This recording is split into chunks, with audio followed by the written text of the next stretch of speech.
ہم اپنا آج کا سبق شروع کرتے ہیں۔ اعوذ باللہ من الشیطان الرجیم، بسم اللہ الرحمن الرحیم۔ وقال، اور کہا، کہنے لگا، رجل مؤمن، مرد مومن، اور مرد مومن کہنے لگا، من آل فرعون، یہ تھا فرعونیوں میں سے، آل فرعون میں سے ہی تھا، یکتم ایمانہ، اور وہ چھپا رہا تھا اپنے ایمان کو، یکتم ایمانہ، اور وہ اپنے ایمان کو چھپائے ہوئے تھا، یعنی حضرت موسیٰ علیہ السلام پر ایمان تو لے آیا تھا لیکن ابھی اس نے اپنے ایمان کا اظہار نہیں کیا تھا۔ اصل میں اس طرح کی اللہ پاک جو کیفیات بیان فرماتے ہیں اس کا مقصد یہ ہوتا ہے کہ اگر کبھی انسان زندگی میں ایسے موقع پہ ہو جہاں ایمان کا اظہار کرنا اس کی جان کے لیے خطرہ بن سکتا ہے تو وہ اپنے ایمان کو وقتی طور پر مخفی بھی رکھ سکتا ہے۔ کوئی ضروری نہیں ہے کہ وہ اظہار کر کے اپنے آپ کو مصیبتوں میں ہی ڈالے، بلکہ وہ اپنے ایمان کو مخفی بھی رکھ سکتا ہے۔ اور یہاں اللہ تعالیٰ نے اس چیز کا جو ذکر کیا ہے تو یہ بطور کسی عیب کے یا خامی کے نہیں کیا، بلکہ حالات کے تناظر میں اس کی سمجھداری کے طور پر کیا ہے۔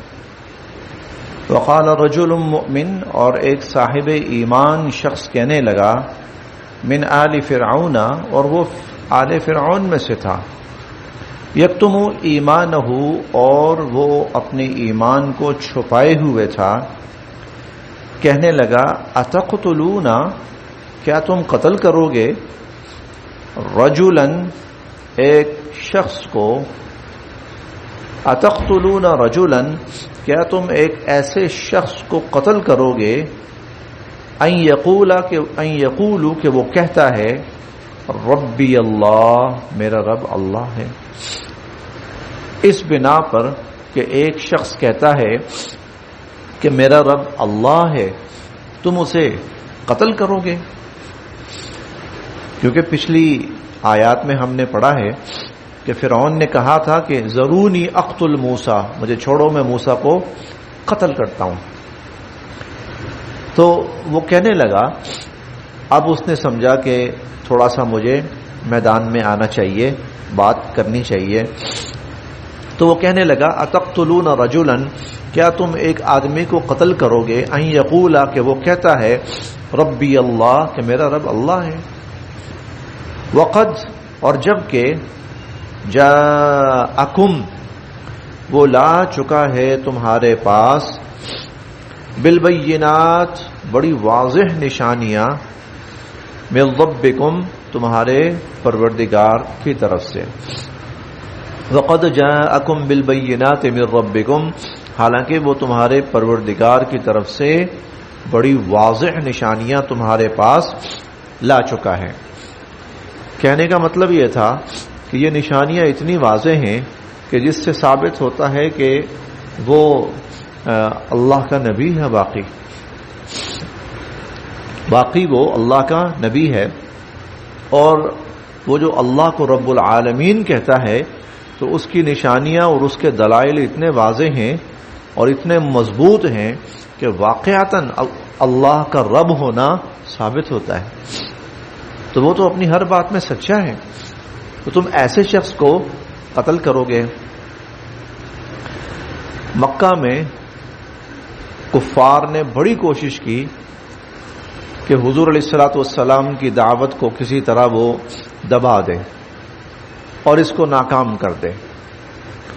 جب انہیں اپنی ہر کوشش ناکام ہوتی نظر آئی تو ان کا اشتعال اور ان کا چڑچڑا پن اس حد تک بڑھ گیا، اب وہ سوچنے لگے کہ الیاذ باللہ ثم الیاذ باللہ، حضور علیہ الصلوۃ والسلام کو شہید کر دینا چاہیے۔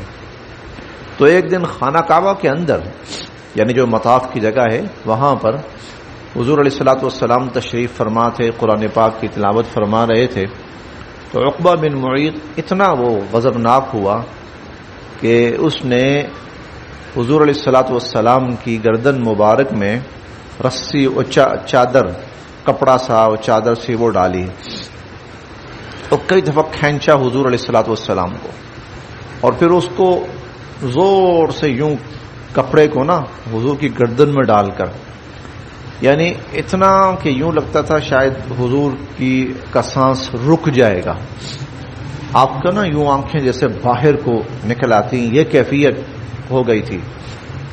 حضرت ابوبکر صدیق رضی اللہ عنہ کو انہوں نے دیکھا دور سے، وہ بھاگے آئے، عقبہ بن معیط کو دھکا دیا۔ اس وقت حضرت ابوبکر صدیق کی زبان پر یہ کلمہ جاری تھا، اتقتلون رجلا ان یقول ربی اللہ، کیا ایک ایسے شخص کو تم قتل کرنا چاہتے ہو جو کہتا ہے میرا رب اللہ ہے؟ یعنی یہ جملہ اتنا بھرپور تھا کہ اللہ کو اگر رب کہتا ہے، اس پر تو اس کی تعظیم ہونی چاہیے، اس پر تو اس کا احترام ہونا چاہیے، اس بات کو تو تسلیم کرنا چاہیے۔ تم کتنے بڑے ظالم ہو کہ جو شخص اللہ کو اپنا رب کہتا ہے تم اس کو قتل کرنے جا رہے ہو، تم اس کو قتل کرنے جا رہے ہو۔ یعنی یہ اتنا بڑا جملہ تھا، اتقتلون رجلا ان یقول ربی اللہ۔ تو یہ اس بندہ مومن نے فرعون کے سامنے کہا تھا۔ ایسا شخص تو تعظیم کے لائق ہے جو رب العالمین کو اپنا رب مانتا ہے اور اللہ کو رب کہتا ہے، وہ تو احترام کے لائق ہے۔ اور ہم کتنے بدبخت ہوئے کہ ہم اس شخص کو قتل کرنے جا رہے ہیں اور ہم اس کے قتل کے فیصلے کر رہے ہیں۔ وقد جاءکم، جبکہ وہ لا چکا تمہارے پاس، بالبینات، بڑی واضح نشانیاں، من ربکم، تمہارے پروردگار کی طرف سے۔ وَإِن، اور اگر، یکو، وہ ہوا، کاذباً، جھوٹا، وَإِن یکو کاذباً، اور اگر وہ جھوٹا ہوا، فعلیہ، تو اسی پر وبال پڑے گا، کذبہ، اس کے جھوٹ کا، اس کے جھوٹ کا وبال اسی پر۔ تمہیں کیا ضرورت ہے اسے تعرض کرنے کی اور اس کے بارے میں اتنی بڑی باتیں کرنے کی؟ چلے ہم کہتے ہیں جھوٹا ہے، ایک لمحے کے لیے فرض کرتے ہیں جھوٹا ہے، ارے جھوٹا ہے اور خدا کے بارے میں اتنی بڑی جھوٹی باتیں کر رہا ہے، تو خدا چھوڑے گا اس کو؟ خدا اس کو چھوڑے گا؟ نہیں، خدا پکڑے گا۔ تو جب خدا اس کو پکڑے گا تو تمہیں کیا مسئلہ ہے؟ تم کیوں درمیان میں اپنے آپ کو لا رہے ہو؟ وَإِن یکو کاذبًا فعلیہ کذبہ، اگر وہ جھوٹا ہوا نا تو اس کے جھوٹ کا وبال خود اسی پہ پڑے گا، اللہ پکڑ لے گا اس کو، نہیں چھوڑے گا۔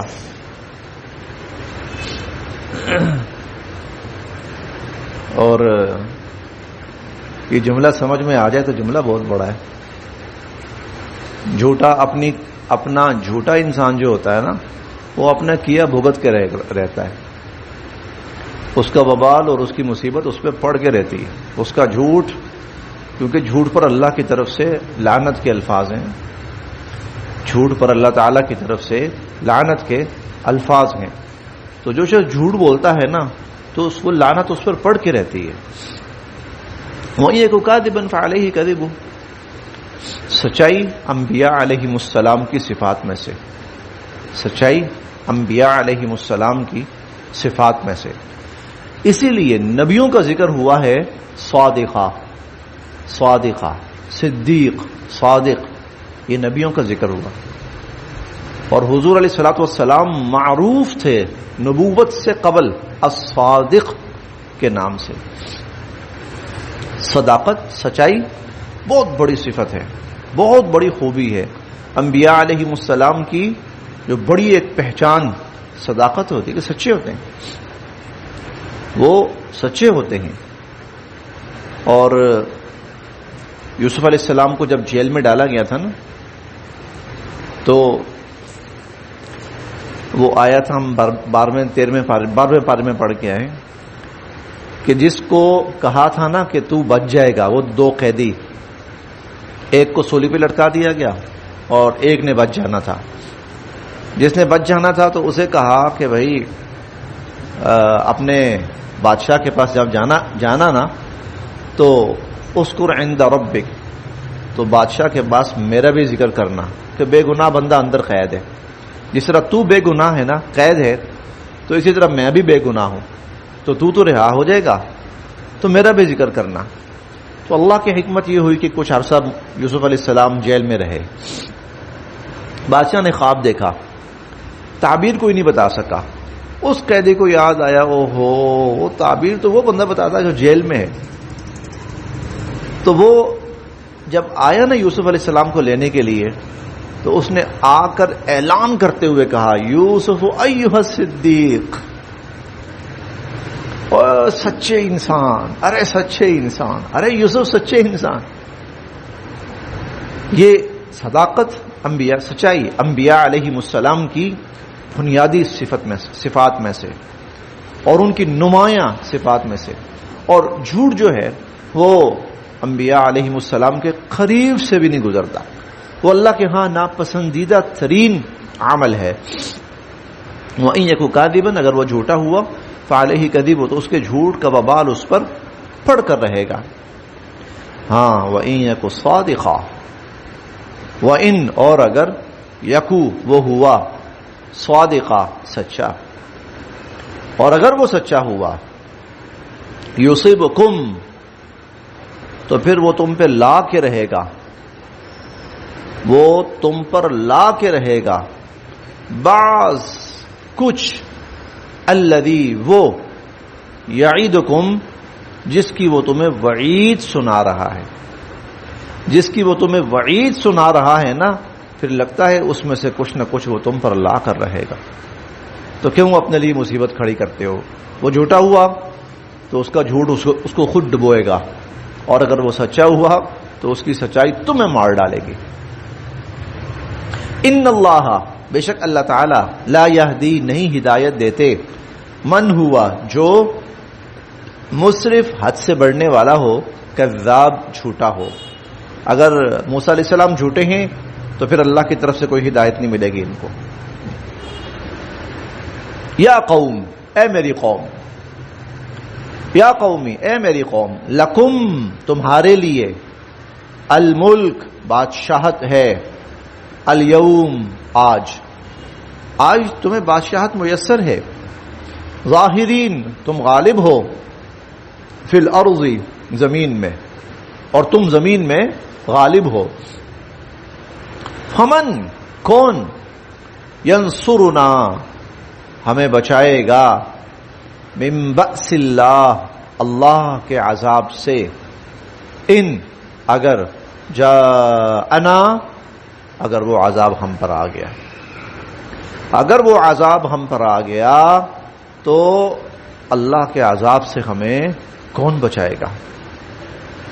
قال کہنے لگا، فرعون کہنے لگا، ما اریکم نہیں میں تمہیں دکھا رہا، الا مگر، ما ارا جو میں دیکھ رہا ہوں. میں تمہیں وہی بات دکھا رہا ہوں جو میں دیکھ رہا ہوں. وما اہدیکم اور نہیں میں تمہاری رہنمائی کر رہا، الا مگر، سبیل الرشاد سیدھے راستے کی. میں سیدھے راستے کی طرف ہی تم لوگوں کو لے کے چل رہا ہوں، اور جو رائے میں دے رہا ہوں نا تمہیں، وہ رائے میں صحیح سمجھتا ہوں، وہی رائے صحیح ہے. اب اس بندہ مومن نے کوشش کی کہ وہ جو سارا ایک ٹیمپو سا بن گیا ہے نا موسیٰ علیہ السلام کے خلاف، اس کو زائل کرے آہستہ آہستہ، لوگوں کو ایک دوسرے رخ پہ سوچنے کی طرف ڈالے. وہ بڑی حکمت سے اس نے بات چیت کی، بڑی سمجھداری کے ساتھ. اپنا ایمان بھی ظاہر نہیں کیا، اپنے آپ کو بھی سیف رکھا، اور موسیٰ علیہ السلام کی بھی کوشش کی کہ بنی اسرائیل اور موسیٰ علیہ السلام بھی کسی بڑی آفت سے محفوظ رہیں، اور میری قوم بھی اگر سیدھے راستے کی طرف مڑ سکے تو میں ان کو سیدھے راستے کے اشارات دینے شروع کر دوں. بڑی حکمت سے اس نے اشارات دینے شروع کر دیے. دیکھیں یہ اس نے بہت بڑی بات کی، ہر بندے کو سوچنے پہ مجبور کر دیتی ہے. بھئی یہ بندہ سچا ہے یا جھوٹا ہے؟ لو بھئی 2 منٹ کے اندر فیصلہ ہو جاتا ہے. جھوٹا ہے نا، تمہیں ٹینشن لینے کی ضرورت ہی کوئی نہیں، اس کا جھوٹ اس کو ڈے مارے گا. اور اگر سچا ہوا، اگر یہ سچا ہوا، پھر اس کا جھوٹ اگر اس کو نہیں مارتا، اسے نقصان نہیں پہنچتا، تو پھر یہ شخص سچا ہے. اور پھر شخص سچا ہے تو پھر ہمیں کیا کرنا پڑے گا؟ پھر ہمیں اس کی بات ماننی پڑے گی. پھر ہمیں اس کی بات، ورنہ یہ جس عذاب کی تمہیں دھمکی دے رہا ہے نا، لگتا ہے وہ عذاب لا کے رہے گا تم پر. وقال، کہنے لگا. اچھا یہ ساری بات جب ہوئی نا، فرعون نے دیکھا کہ نہیں یہ تو بات کا رخ پلٹ رہا ہے، تھوڑا سا بات کسی اور اینگل کی طرف جا رہی ہے. اس نے کہا نہیں ما اریکم الا ما ارا، جو رائے میں نے کہی ہے نا وہ صحیح ہے، وہی صحیح رائے ہے، اور جس راستے کی طرف میں لے کے چل رہا ہوں نا وہی سیدھا راستہ ہے. وقال، کہنے لگا. الذی آمنا، جو ایمان لایا تھا، وہ ایمان والا کہنے لگا. یا قومی، اے میری قوم. یا قومی، اے میری قوم. ہمارے اس وقت نا دنیا میں ایک صاحب بڑے معروف ہیں، بڑا نام ہے، دنیا کے انٹرنیشنل لیول پر ایک بڑا نام ہے. کمال یہ ہے کہ بڑی حکمت اور سمجھداری کے ساتھ بات کرتے ہیں، کسی کو مشتعل نہیں کرتے. وہ ایسا رخ بات کا شروع کرتے ہیں کہ جس کے اندر مخالف جو ہے، مخالف وہ مشتعل بھی نہ ہو اور سیدھی بات بھی اس تک پہنچ جائے. انٹرنیشنل ان کو دنیا سنتی ہے، اور ان کو مسلمان کم اور غیر مسلم زیادہ سنتے ہیں. اور ان کی محفل کے اندر، ان کے پروگرام کے اندر ہر مذہب کا بندہ، کیا یہودی، کیا عیسائی، کیا ہندو، کیا سکھ، کیا مسلمان، کیا اور کوئی، سب موجود ہوتے ہیں. وہ ڈاکٹر ذاکر نائک ہیں. بڑا اللہ پاک نے ان کو بڑی سمجھ بوجھ دی. انہوں نے کسی کو مشتعل نہیں کیا، جیسے ہوتا ہے نا ہم نے تو ہتھیار اٹھا لیا ہے، آ جاؤ بھائی دیکھی جائے گی بھائی، جوشیلے قسم کے نعرے، کچھ بھی نہیں. بڑی سادہ سی مدلل سی بات. ارے بھائی آپ کی اپنی کتاب کے اندر یہ لکھا ہوا پڑھ لی تھی، اب کیا کہے بندہ اس پر؟ ہاں مجھے جھوٹا کہہ لیں. ارے بھائی آپ کی اپنی کتاب کے اندر لکھا ہوا ہے، فلاں جگہ لکھا ہوا ہے، اور جو آپ کی کتاب میں لکھا ہوا ہے نا وہی ہماری کتاب میں لکھا ہوا ہے، کیونکہ سچ ایک ہی ہوتا ہے. تو وہ اور وہ یہ دونوں میں لا لو تو سچ کیا نکلتا ہے؟ سچ یہ نکلتا ہے. نتیجہ یہ نکلتا ہے سائنسی بنیادوں پر، عقلی بنیادوں پر، دلائل کی بنیادوں پر. بڑی تو مجھے یہ واقعہ پڑھتے ہوئے نا اکثر مجھے وہ یاد آ جاتے ہیں. وہ بھی ایسا ہی بڑی مدلل، معقول، مشتعل نہیں ہوتے. ان کا سب سے بڑا کمال یہ ہے ڈاکٹر ذاکر نائک کا، وہ مشتعل نہیں کرتے. وہ جس طرح ہوتے ہیں نا بعض جوشیلے قسم کے نعرے، مار دو، اڑا دو، تباہ کر دو. حالانکہ اسی انڈیا کے اندر ایسے مسلمان بھی ہیں، اور وہ مسلمان وہ سیاسی بنیادوں پر بڑے مضبوط ہیں، لیکن ان کی گفتگو بڑی ایسی مشتعل کرنے والی ہوتی ہے. آپ نے وہ سنا ہوگا ہندوستان، انڈیا کے وہ ہیں، بڑا مشہور نام ہے اویسی صاحب، اسد الدین اویسی. اس کو سننے وہ کئی دفعہ نا بہت زیادہ بھڑکنے والا انداز ہوتا ہے، گالی گلوچ بھی نہیں کرنا چاہیے لیکن وہ ہوتا ہے.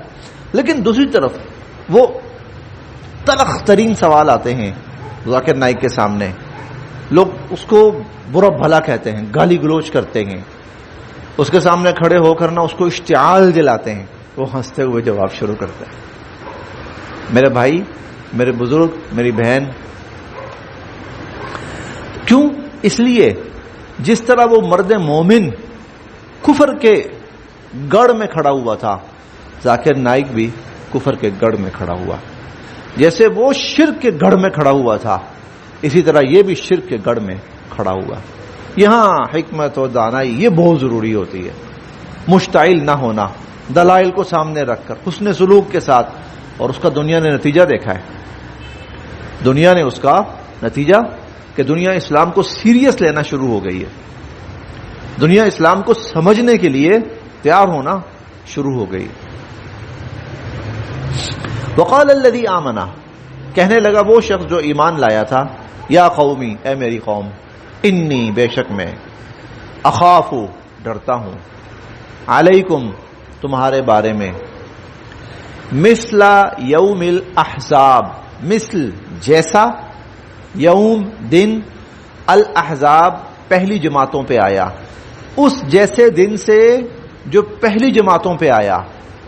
میں اس جیسے دن سے ڈرتا ہوں تمہارے بارے میں، مثلا جیسا کہ دأبی انجام ہوا قوم نوح کا، قوم عاد کا، قوم سمود کا، والذین اور ان قوموں کا، من بعدہم جو ان کے بعد آئیں، جیسا انجام ان کا ہوا مجھے تمہارے بارے میں ویسے ہی انجام کا ڈر ہے۔ وَمَا اللَّهُ اور نہیں ہے اللہ، یریدو چاہتے، ظلمن ظلم کرنا، للعباد بندوں پر، ارے اللہ تو بندوں پر ظلم نہیں کرنا چاہتے۔ وَيَا قَوْمُ اور اے میری قوم، انی بے شک میں، اخافو ڈرتا ہوں، علیکم تم پر، یوم دن سے، التناد یہ بھی قیامت کا ایک نام ہے، یوم التناد، تناد ندا سے ہے، آوازیں، چیخو پکار، وہ چیخو پکار کا دن ہوگا۔ میں اس چیخو پکار والے دن کے بارے میں تم سے ڈرتا ہوں، جب ہر بندہ فریاد اور چیخ و پکار لے کے چل رہا ہوگا۔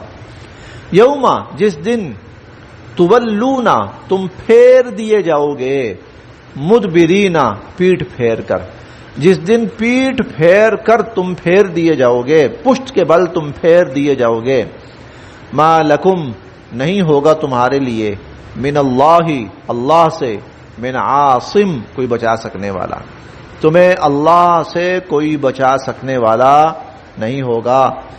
ومن اور جسے یضلل اللہ اللہ گمراہ کر دے، ومن یضلل اللہ جسے اللہ گمراہ کر دے، فما لہو تو پھر نہیں ہوتا اس کو، من ہاد کوئی ہدایت دینے والا۔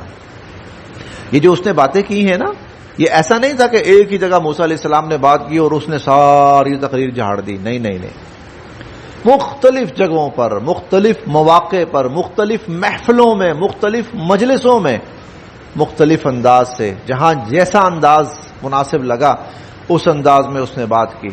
کہیں پہ لگا کہ ان کو پچھلی اقوام کے واقعات سنائے جائیں تو پھر اس نے کہا بھئی مجھے اپنی قوم کے بارے میں بھی، کیونکہ میری قوم بھی اسی رویے پہ چل رہی ہے جس رویے پہ وہ چلیں، مجھے اپنی قوم پر ان لوگوں کا ان جیسے انجام کا ڈر ہے۔